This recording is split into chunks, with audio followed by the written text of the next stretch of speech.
여러분 환영합니다. 오늘 우리가 깊이 파헤쳐볼 성경 이야기는요, 참혹한 내전의 한가운데서 피를 토하는 듯한 한 아버지의 고통을 다루고 있습니다. 바로 다윗과 그의 아들 압살롬의 이야기인데요. 가장 화려해야 할 승리의 순간이 도대체 어떻게 가장 깊은 절망의 눈물로 바뀌게 되는지, 오늘 성경 본문을 통해 이 극적인 드라마 속으로 함께 들어가 보겠습니다. 자, 그럼 본격적으로 시작해 볼까요? 다윗을 향해 칼을 겨누고 왕좌를 빼앗으려는 아들 압살롬이 있습니다. 그런데 정말 아이러니하게도 자신을 죽이려는 그 아들을 여전히 끔찍하게 사랑하는 아버지 다윗이 있죠. 이 둘 사이에 아주 팽팽한 긴장감이 바로 오늘 우리가 살펴볼 사무엘하 18장의 서막을 엽니다. 여기서 다윗은 탁월한 군사적 지휘 능력을 발휘합니다.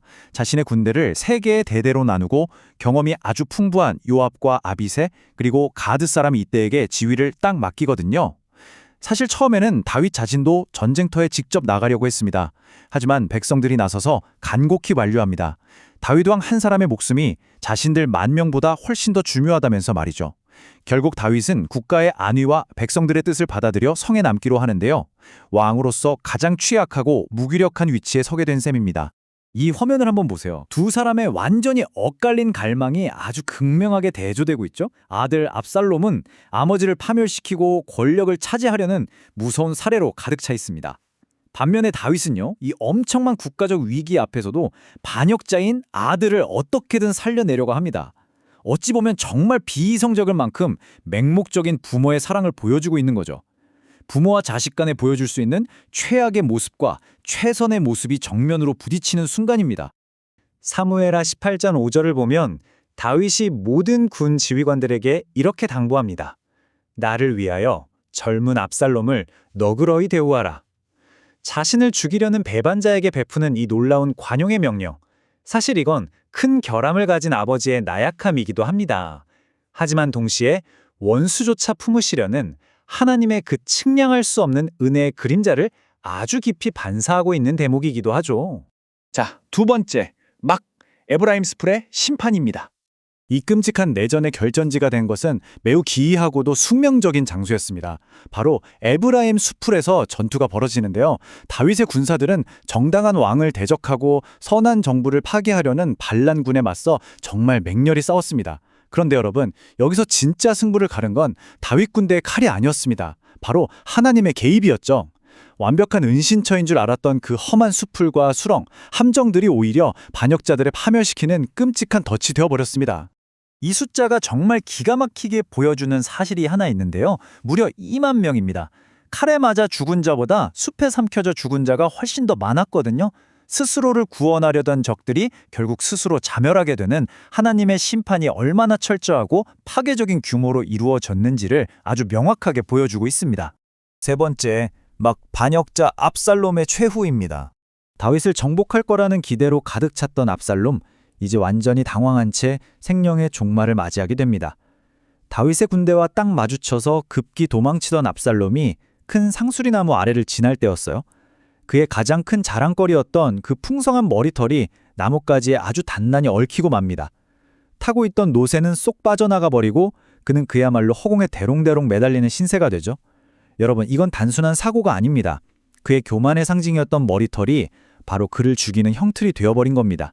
하늘에서도 땅에서도 쓸모가 없어 버림받은 반역자의 비참한 말로를 아주 시적으로 또 물리적으로 보여주는 엄청난 장면이죠. 나무에 매달린 압살롬을 발견한 요압 장군 절대 지체하지 않습니다. 그는 다윗 왕의 개인적인 감령이나 당부보다 국가의 안정과 반란의 싹을 완전히 자르는 게 우선이라고 판단했거든요. 결국 요압은 3개의 창을 들고 가서 압살롬의 심장을 아주 정확하게 찌릅니다. 사사로운 감정을 철저히 배제하고 국가의 법과 질서를 세우려는 정말 단호한 결단이었습니다. 그 직후에 요압의 무기를 들고 따르던 청년 10명이 압살롬을 에워싸고 그를 완전히 쳐 죽입니다. 이 지독한 반란의 끝은 너무나도 잔혹하고 치욕적이었습니다. 그들은 압살롬의 시신을 법에 따라 제대로 매장하지도 않았어요. 숲을 속 깊은 구덩이에 그냥 던져버렸습니다. 그리고 그 위에 반역의 흔적을 저주라도 하듯이 거대한 돌무더기를 높이 쌓아 올렸죠. 자, 이 화면에서 정말 흥미로운 부분은 바로 이겁니다. 압살롬이 생전에 남기고자 했던 유산과 그가 실제로 받게 된 유산의 극명한 차이 말이죠. 압살롬은 살아생전에 자기 이름을 멋지게 남기려고 화려한 대리석 기념비를 세웠습니다. 하지만 하나님은 교만한 그에게 대리석 대신에 아주 수치스럽고 무시무시한 돌무더기를 허락하셨습니다. 스스로를 한껏 높이려는 자가 결국 얼마나 처참하게 낮아지는지를 완벽하게 증명해주는 대목입니다. 네 번째 막 다윗을 향해 달려가는 전령들입니다. 자, 그럼 다음으로 넘어가서 이 상황이 어떻게 전개되는지 한번 볼까요? 반란은 드디어 진압되었고 이 소식을 정말 애타게 기다리고 있는 왕 다윗에게로 전령들이 황급히 달려갑니다. 그런데 소식을 전하는 과정도 순탄치가 않아요. 제사장 아히마아스는 다윗에게 기쁜 소식을 전하고 싶어서 자기가 먼저 달려가겠다고 간청합니다. 하지만 요압은 왕이 받을 충격을 우려해서 사실을 있는 그대로 전할 구스 사람을 보내죠. 하지만 다윗을 향한 애정이 정말 깊었던 아히마아스, 절대 포기하지 않습니다. 늦게 출발했음에도 불구하고 필사적으로 달려가서 구스를 앞질러버립니다. 임박한 왕의 거대한 슬픔을 조금이라도 완화시켜 보려는 그의 아주 간절한 마음이었던 겁니다. 마침내 먼저 도착한 아히마아스. 그는 납작 엎드려 승리를 주신 하나님을 찬양하며 반란군이 진압되었다는 아주 기쁜 소식을 전합니다. 하지만 다윗의 관심은 오직 하나뿐이었어요. 젊은 압살롬이 잘 있느냐. 아히마아스는 다윗의 마음이 완전히 무너질 걸 알았기 때문에 차마 진실을 말하지 못합니다. 그저 크게 소동하는 것을 보았을 뿐 알지 못한다면서 의도적으로 모호한 답변을 남기고 맙니다. 하지만 그 모호함은 그리 오래가지 않았습니다. 뒤이어 도착한 전령 구스가 헐떡이며 보고를 올리거든요. 다윗이 다시 한번 압살롬의 안위를 묻자 구스는 애두르지 않았습니다. 내 주 왕의 원수와 일어나서 왕을 대적하는 자들은 다 그 청년과 같이 되기를 원하나이다. 반역자 압살롬이 죽었다는 그 참혹하고도 돌이킬 수 없는 진실이 다윗의 귓가에 날카롭게 꽂히는 순간입니다. 마지막 다섯 번째, 막 거대한 슬픔에 잠겨버리는 승리입니다.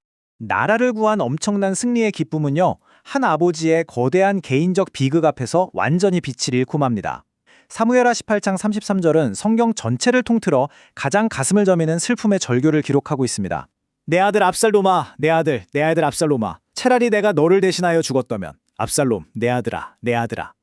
다윗은 자신의 목숨을 건진 기쁨도 국가가 평화를 되찾은 안도감도 전부 잊은 채 홀로 문으로 올라가서 오열합니다. 회개할 기회조차 영영 잃어버리고 죽은 아들을 향한 갈기갈게 찢어지는 부모의 마음인 거죠. 그래서 여기서 가장 핵심적인 포인트는요, 다윗의 이 애절한 슬픔이 과연 온전히 정당한가 하는 점입니다. 우리는 여기서 다윗의 슬픔이 가진 아주 치명적인 결함들을 깊이 짚어볼 수 있습니다. 다윗은 패역한 아들을 너무나도 맹목적으로 편애했고 압살롬의 심판하신 하나님의 공의에 불복했습니다. 또한 한 나라를 책임지는 왕으로서 공공의 이익을 함께 기뻐해야 할 의무를 완전히 망각해버렸죠. 자신과 국가를 구원하신 하나님의 자비와 긍휼을 철저히 무시하는 결과를 낳고 만 겁니다. 지나친 감정이 그의 영적 분별력을 완전히 가려버린 거죠. 자, 이제 우리 자신에게 아주 깊은 질문을 던져볼 시간입니다. 여러분, 우리는 혹시 다윗처럼 통제되지 않은 맹목적인 애정이나 개인적인 감정 때문에 하나님이 행하시는 의로운 심판과 섭리를 원망하고 있지는 않나요? 나를 향한 그 놀라운 구원의 은혜 앞에서도 그저 내 뜻대로 되지 않은 한 가지 일 때문에 그 은혜 전체를 무가치한 것으로 치부하고 있지는 않으신가요? 우리 영혼을 젖된 아이처럼 잠잠하게 다스리는 지혜가 과연 무엇인지 오늘 깊이 묵상해 보시기 바랍니다. 지금까지 오늘 준비한 성경 해설이었습니다. 끝까지 함께 해주셔서 진심으로 감사합니다.